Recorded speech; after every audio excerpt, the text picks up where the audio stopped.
everyone, welcome to another episode of rawradianthealth.com, and I'm Natasha St. Michael, and thank you so much for joining me. So today's Wednesday, and this morning I received an email from someone that was describing to me that they're going through a lot of struggles with staying on either a raw food diet or a healthy diet, and they're kind of at their wits' end, you know, and they're just kind of like, what is it that motivates you to keep going? So I thought that was a great question, because a lot of times we can pull from other people's experiences things that can either help us or encourage us or motivate us along the way. So, and as you guys know, I've been on a raw food diet for years, and I've had my struggles as well. So I will talk about today about what motivates me to stay on it, and what I went through in the beginning, and what has changed as well. So as you all know, I've been on a raw food diet for years, and just eating fruits, vegetables, nuts and seeds, and sea vegetables, algae, things like that, dehydrated foods. And when I first got onto raw foods, I was at a point in my life where I was miserable. I was suffering. I was struggling. Life was not so good, and I wasn't well. Okay, I had polycystic ovarian syndrome. My hormones were all over the place. I had severe depression. I had acne. I was, just not feeling well. I was just full of like doom and gloom. And so I was at a point in my life where things really needed to change. And in many ways, I kind of hit my own rock bottom. I was coming from a lifestyle where I was a chain smoker. I was addicted to coffee. I was addicted to sugar like there was no tomorrow. And none of it was working anymore. And I was just at a point, really, like in a point of misery and of pain. And it was kind of like, I was willing to do anything at that point. And I got into eating raw foods. Overnight I switched onto a raw food diet. And in a very short amount of time I started feeling better. Okay, anything was better than what I was feeling. But the greatest thing is that things started getting better and better. My health really started to improve, to the point that I was able to reverse the polycystic ovarian syndrome and get everything balanced out and let go of my addictions and get healthy again. But what it is that kept me, especially in the beginning, going from a lifestyle of coffee and sugar and just a crazy amount of stimulants, going from that to eating like all natural food, what kept me going was that things needed to change. It's like when you're at that point where you've almost hit your bottom, you'll do anything to get yourself up. And for a lot of people, pain is the biggest motivator. And for me, that was really what sort of got me going, was that my attitude at that point was, I'll do anything. Just tell me what to do and I'll do it.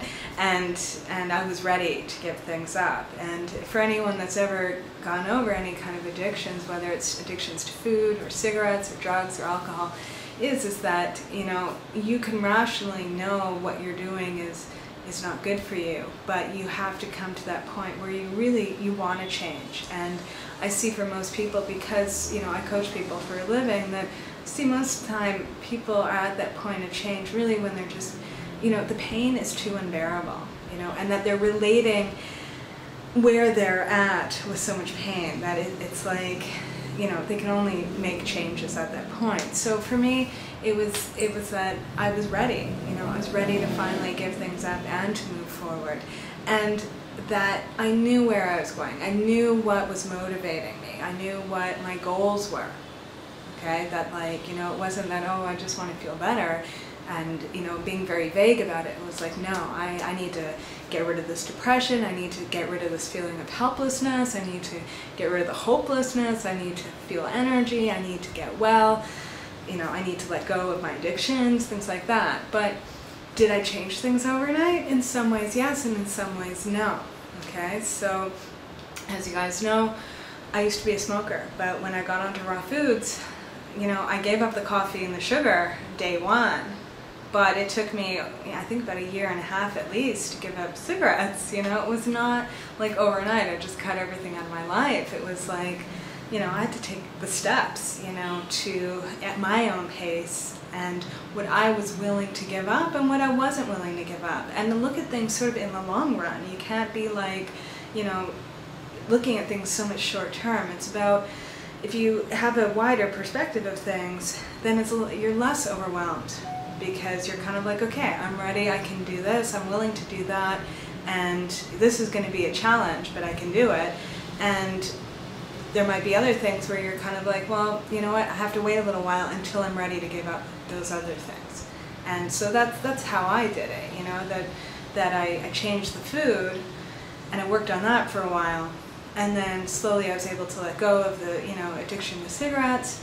And then other things also I had to work on with that, because it's not only food. People sometimes are so stuck on food, and there's a lot of other things that are going on that, you know, if someone has an addiction to food, it might not even be about the food, as it might be not being able to deal with issues of anxiety, depression, not being happy with their job, not being happy in their relationships, not being happy with their life, you know, feeling that things need to change. You know, it's those things are huge, and those things a lot of times have more of an influence on what you're going to put in your body than the actual, you know, food or how nutritious the food is itself. So that's, I mean, especially with my coaching practice, that's one thing I see is that, and that's one thing I really tell my clients, you know, is that it's not only about the food. You know, we've got to work on everything. We've got to look at the whole spectrum, look at your whole life and see, you know, what are those things that need to change? What are those things that we need to improve? What are those things that, you know, we want to let go of, you know? So for me, over the years, I had to work on my lifestyle. I changed my career. I'm living in Asia right now. I mean, I had to move away from Canada. I changed relationships. I changed friendships. A lot of things I had to work on, you know, including my diet, of course, and my lifestyle and being healthy. But, you know, it's a lot of things, you know. So one thing I recommend to anyone that's struggling right now with, like, getting motivated to keep, you know, with their diet or with a healthier lifestyle is, you know, to sit down and assess your situation, you know, like, what are the things in your life that you're really happy with, you know, what are the things that you can strengthen, and what are the things that maybe you got to work on, you know, or let go of, or just stop doing, you know, and think about, you know, not only the food or your habits or your lifestyle, but think about your thoughts, think about your relationships, think about the job you're going to every day, you know, or the people you're seeing every day, because that has a huge influence on you.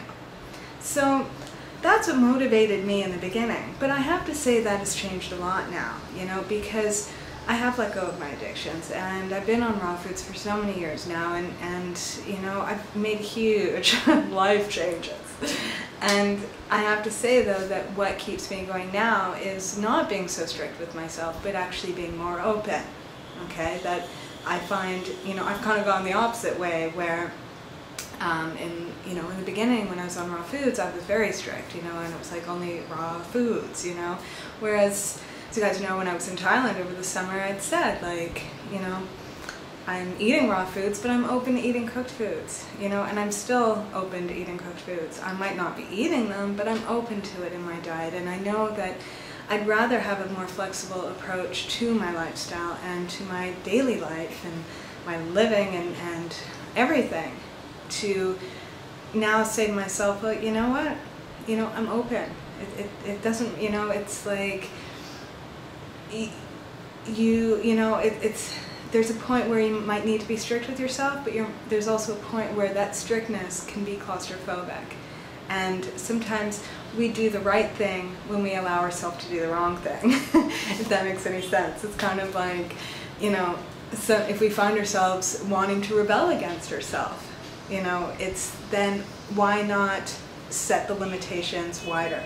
Because if you're sort of finding yourself sabotaging yourself or wanting to do that, then maybe you're being too strict. And, you know, that's where I am with myself. So it's kind of like, you know what, why not just be open to anything and see what happens? And it's funny because when I allow myself a lot of freedom, I tend to, stick on the path. So that's worked for me. And I see it too with my clients, it's like I can feel things out with people that sometimes people do really well with being, on their strict 100% raw food diet, and that's a few of them, but most of them come to me and, they just want to feel better, but at the same time they want to have that freedom to be able to eat all sorts of things and do different things, and we work together to find the healthiest options. And I have to say, like, there's I can hear in people's voice, they're relieved, because it's like if there's too much pressure on things, sometimes it's just too difficult to follow through. So it's one step at a time, and it's always asking yourself, okay, what am I willing to do, what am I ready to do, and what can I do later on? And because this is a process, and things, it's like they evolve. Not everything has to be changed overnight, and being hard on ourselves a lot of times can just actually set us in the completely wrong direction. Okay, and and I also have to say, like, one thing that's helped me a lot with especially getting over addictions, because I struggled a lot with quitting smoking. I was a smoker for 20 years. For me, that was a huge one, that and sugar.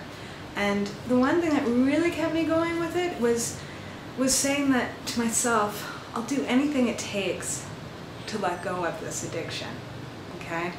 And so what that meant to me when I quit smoking was, I was on raw foods for over a year and a half, was that at that point I went back to eating cooked foods for a little while, because I wanted to quit smoking so badly that, I would do anything, right?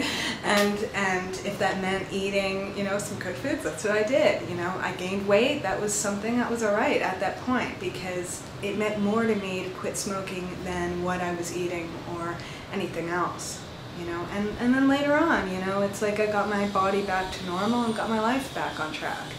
But so sometimes you have to ask yourself, if you're trying to let go of eating candy bars every day, then, what are you willing to do to let that go?